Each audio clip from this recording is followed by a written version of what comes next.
Qani o'sha hokim? Qaytgan hokim.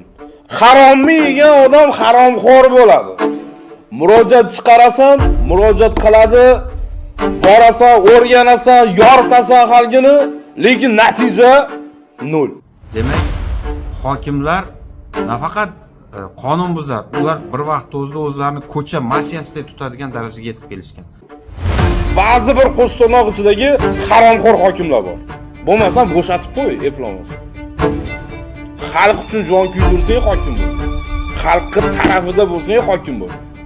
Salla prezident bilan xalq o'rtasidagi bitta ko'prik sal. Qonunbuzar, zo'ravon insonlar nafaqat hokimiyatlarda mutaxassis yo vakil lavozimida, balki butun boshli hokim lavozimlarida ham ishlayotganligini afsuski ko'rib turibmiz. Salla nima qilsa? Hokim oldiga bo'lsa qidirib yuradi xalq. Joyida o'tirmaydimi? Xalqqa pulidan oylik olgandan keyin, xalq pulidan mashina mingandan keyin, xalq bergan uyda yashagandan keyin xalq uchun xizmat qilish kerak emasmi? Mana seni qilgan menga do'stliging, O'zbekistonning hozir ochiqlik, poklik, kecha kunduz uxlamay qilgan siyosatimga sen atrofimda o'tirgan hamma noinsoflar bilan qilgan do'stliging. Oxirgi paytlarda jinsiy faollik susayganmi? Hissiyot yo'qoldimi? Peshobdagi muammolar tinchlik bermayaptimi? Endi xavotirga o'rin yo'q. Yangi tabiiy yechim yordamida 5 kunda o'zgarishni sezing. Quvvat tiklanadi, hissiyot uyg'onadi, ishonch qaytadi. Hayotingizdagi kuch va baxt tabiiy yo'l bilan hech qanday kimyoviy dorilarsiz hayotingizga kuch va baxt olib keling. Bugun sinab ko'ring, natijani o'zingiz ko'ring. Tabiiy yechim, 5 kunda natija. Avvalambor assalomu alaykum aziz tomoshabinlar. Bugun umuman noodatiy holatda chiqish qilishga qaror qildim, chunki bugun rasmiyatchilik bo'lmaydi. Bugun tekst yozilmaydi. Bugun boricha gapiramiz. Viloyat, tuman, shahar hokimlari kim? O'zi qanaqa vazifa bajaradi? Ularning vakolatlariga nimalar kiradi-yu, nimalar kirmaydi?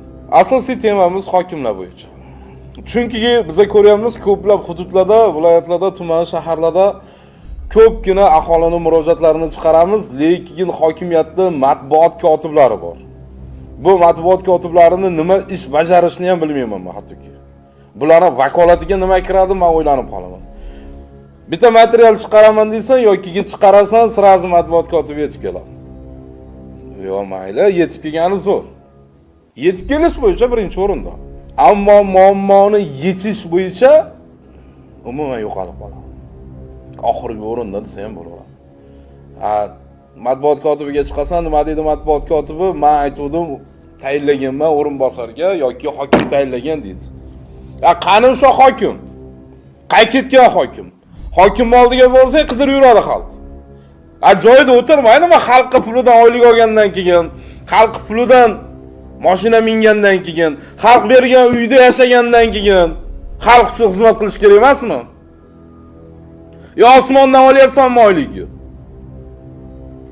Haromni yegan odam haromxo'r bo'ladi.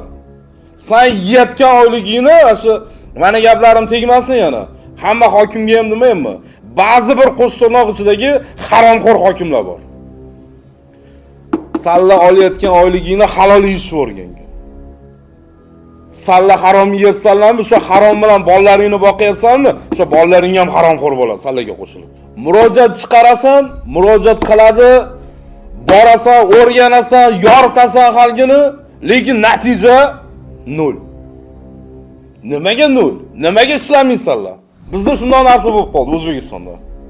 Bitta muammoni yoritasan, haligi muammoni yechishni o'ylamaydi. Haligi chiqarilgan video materialni qanday qilib o'chirsak bo'lar ekan? Qanday qilib tarmoqdan olib tashlasak bo'lar ekan? Yoki qanday qilib yolg'on rasmiy munosabat berish mumkinligi haqida o'ylashadi. Vijdon yo'qmi shu darajada? Ha? Vijdoning yo'qmi? Meni vijdonim qiynalib ketganidan gapiryapman sizlarga. Odammisan sizlar ham? Meni gapim qaysi hokimga yetib boryapti, qaysi hokimga tegyapti yoki qaysi hokim matbuotiga tegyapti o'zi bilib turibdi. Bu barcha hokimlarga tegishli emas. Hokim degani o'zingni vazifangni qilsang, hokim bo'lgin. Bo'lmasam bo'shatib qo'y, eplamasin. Xalq uchun jon kuydirsang, hokim bo'lgin.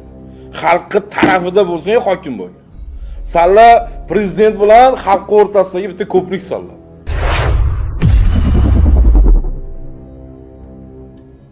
Assalomu alaykum. Bundan bir muddat oldin juda ham bir ayanchli holat ro'y bergan edi. Kulib kulishni bilmaysan, yig'lab yig'lashni bilmaysan. Ya'ni Toshkent shahrining Yashnobod tumanining hokimiyatining bir vakili adashib qolib bir fuqaroni uyini buzib tashlagan edi. Ya'ni shu o'zini xatolarini o'sha Uzkosmosga bir ikkita tashkilotlarga to'nkab, uzr aka, adashib uyingizni buzib qo'yibmiz, zararni qoplab beramiz deb o'sha zararni davlat hisobidan qoplashga harakat bo'lgan edi.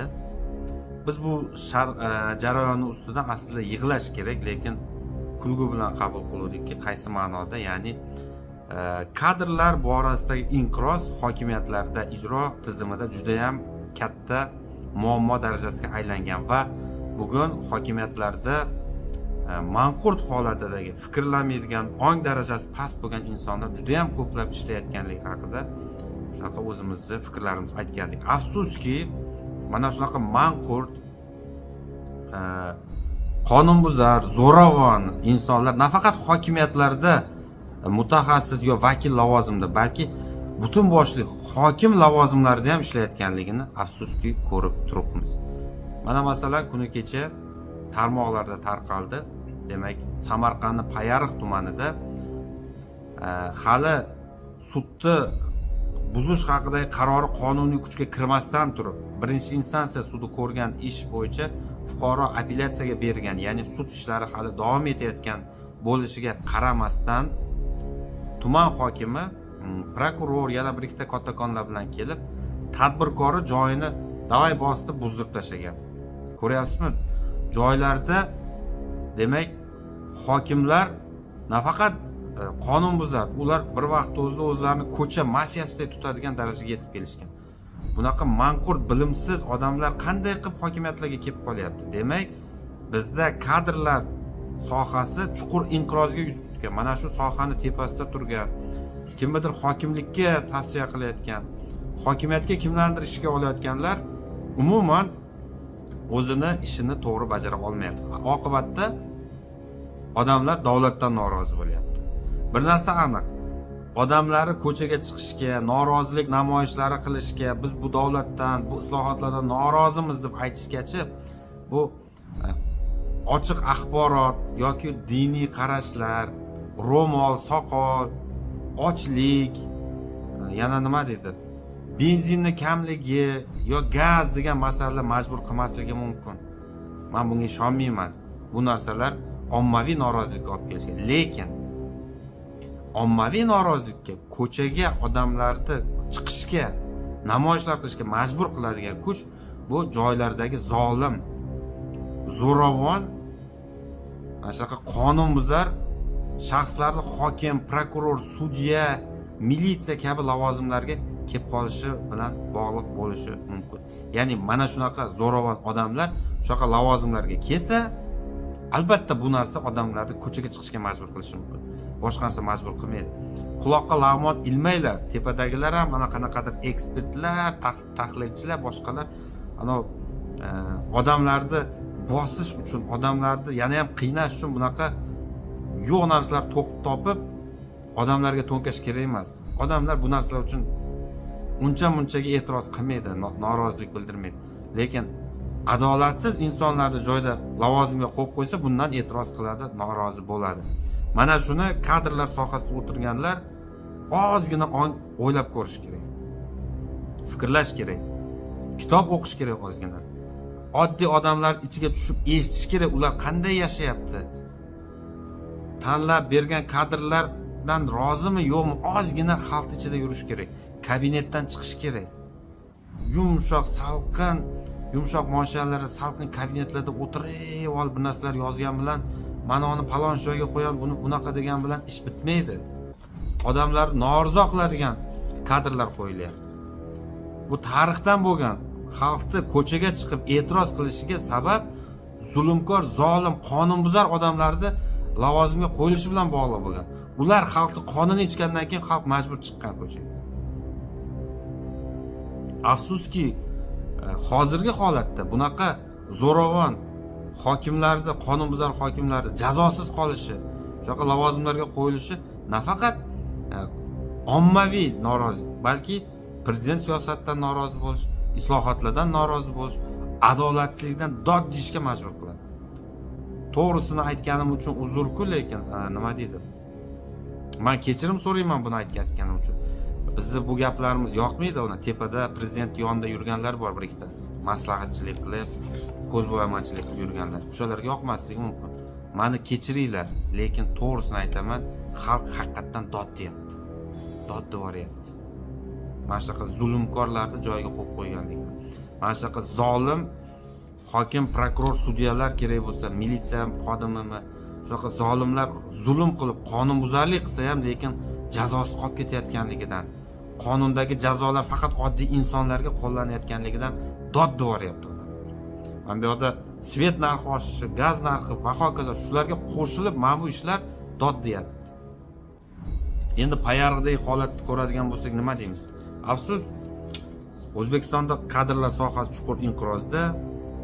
Buni demak nomunasib, manqurt odamlar katta lavozimlarga kelib qolishni ko'rib turibmiz va biz hozirgi holatda afsuski bu jabrdiyda tadbirkorga, ya'ni hali sudi tugamagan, hali sud kurashi davom etayotgan, apellyatsiyada endi ko'rib chiqiladigan va hali sudda qonuniy qarori kuchga kirmagan bir vaqtda joyini buzdirib tashlagan shu hokimlari bor joyda yashayotgan tadbirkorga shunchaki biz munosabat qila olamiz xolos. Afsuski, qachonki qonundagi jazolar faqat oddiy odamlarga qo'llanilayotgan, amaldorlar chetlab o'tadigan sharoit qilib qo'yilgan vaqtida, qonunlar teng qo'llanilmayotgan vaqtda faqatgina nima deydi, o'zimizni hamdardligimizni bildira olamiz xolos. Qachondir kelib qoladiki, shunaqa kunlar ham qonunlar teng qo'llaniladigan kunlar qachondir kelib qolar. O'shani kutib, o'shanga umid qilishdan u yog'iga o'ta olmaymiz. Va agar bizni ham u kunlargacha, ana shunday kunlar kelguncha biz ham yashasak, ochiqda bo'lsak, albatta shunaqa kunlarda ko'rarmiz, qonunlar teng qo'llanadi.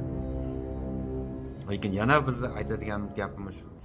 Toki qonunlar oddiy shaxsdan tortib amaldorgacha, eng katta rahbarlargacha teng qo'llanilmas ekan, odamlar bunaqa adolatsizlik ko'rib yashar ekan, rozi bo'lmaydi, dod deydi. Va xususiy mulk daxlsiz bo'lmagan joyda odamlar pul tikmaydi, investitsiya tikmaydi. Va bunaqa joyga faqatgina firibgar, tezgina pul tikib, korrupsiya qilib, tanish-bilishlik qilib, foyda chiqib ketishni o'ylaydigan insonlargina shunaqa maqsadlar bilan kirib kelishi mumkin. Bunaqa joylarga nohalol qing'ir-qiyshiq yo'llar bilan bo'lsa ham tezgina tanish-bilishlar bilan korrupsiya qilib, boylik orttirib chiqib ketishni o'ylaydigan odamlar investitsiya qilishi mumkin. Qo'pol aytgan o'g'rilar, kamdan kam holatda to'g'ri ishlaydiganlar kelib investitsiya tikadi, pul tikadi bunaqa joyda. Shuning uchun iltimos, qonunbuzar, zo'ravon bunaqa shaxslardan hokimiyatlar ijro tizimini, rahbarlikni vobshe tozalaylik.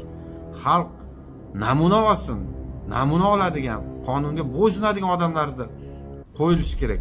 Ana shunday joyda xususiy mulk daxlsiz bo'ladi. Ana shunday joyda odamlar qo'rqmaydi, meni uyimni buzib ketadi, meni do'konimni buzib ketadi ertaga deb qo'rqib o'tirmaydi. Qo'rqmasdan pul tikadi. Mana men buni kengaytiraman, men bu joyda ish o'rni ochaman, shuncha pul tikaman deb. Qo'rqib o'tirsa, ertaga joyimni buzib olib qo'ysa nima qilaman deb o'tirsa, unaqa joyga pul tikmaydi. Baraka topkurlar. Shuni iltimos tushunib yetinglar endi. Yuqoridagi rahbarlar, manqurtlar bor ichida. Manqurt bo'lmagan uyg'oqlar hech bo'lmasa tushunib yetinglar. Joylardagi manqurtlardan tozalaylik buni. Qanaqa bu? Olish kerak bunaqa insonlar, qonunbuzarlar. Ular ham javob bersin qonun oldida. Kimni topshirig'ini bajaryapti? Faqat zakaz ishlarga ketib qolgan. Qaysi tumanga qayerga bormayki, odamlar norozi, qaysi tadbirkor bilan gaplashmayki, 2-3 ta amaldorni zakaznoy ishlar bilan shug'ullanib, buni qiynayotganligi haqida aytadi. Bugun ham nechtasi kelib ketdi. Va nihoyat qonun ishlashi kerak-ku. Odamlar dod devoryapti. Ba'zilar ketaman bu davlatdan deydi. Mana shu to'g'ri gapni aytsa, ularni qamash bilan shug'ullansa, faqat ayb topish bilan shug'ullansa, bunaqada rivojlanish bo'ladimi? Bo'ldi-da endi. Hech bo'lmasa kadrlar sohasini joyiga qo'yaylik. Qonun buzmaydigan, namuna bo'ladigan odamlar kelsin. Bor-ku shunaqa odamlar. Yo'q emas, bor-ku. Qo'yish kerak shunaqa joylar. va ishlashga tizimli sharoit qilib berish kerak. Qonunlarga qaytib ishlamas ekanmiz, birimiz ikki bo'lmaydi, foydasi yo'q. Hamma yoq o'yin buzuqlik bo'lib yotaveradi. Eng yomon umrimiz o'tib ketadi, tugaydi umrimiz. Shunday jamiyatni qurib o'zimizdan tashlab ketamiz. Endi payariqdagi bo'lgan holat bu nonsens edi. Bunaqa holat juda ko'p bo'lyapti. Bittasi chiqib qoldi tarmoqda. Lekin afsuski bunaqalar ko'p. Zakazchi ishlar, qonundan tashqari ishlar mamlakatni faqat zavoliga xizmat qiladi. Bunaqa davlatda agar bu ishlar davom etadigan bo'lsa, kelajagi yo'q. Tezkor to'xtatish kerak. Umid qilamizki, rahbarlar o'rtasida, shu yuqorida ishlayotganlar o'rtasida, kadrlar bilan ishlayotganlar ichida ham manqurt bo'lmagan halol vatanparvarlari bor va ular to'g'ri qaror qabul qilishadi deb umid qilamiz. Ungacha odamlarga sabr tilaymiz, sog'lik, salomatlik tilaymiz. Odamlarni norizo qilayotgan narsa sizlar tayyorlab qo'yayotgan zulmkor kadrlar xolos, boshqa narsa emas.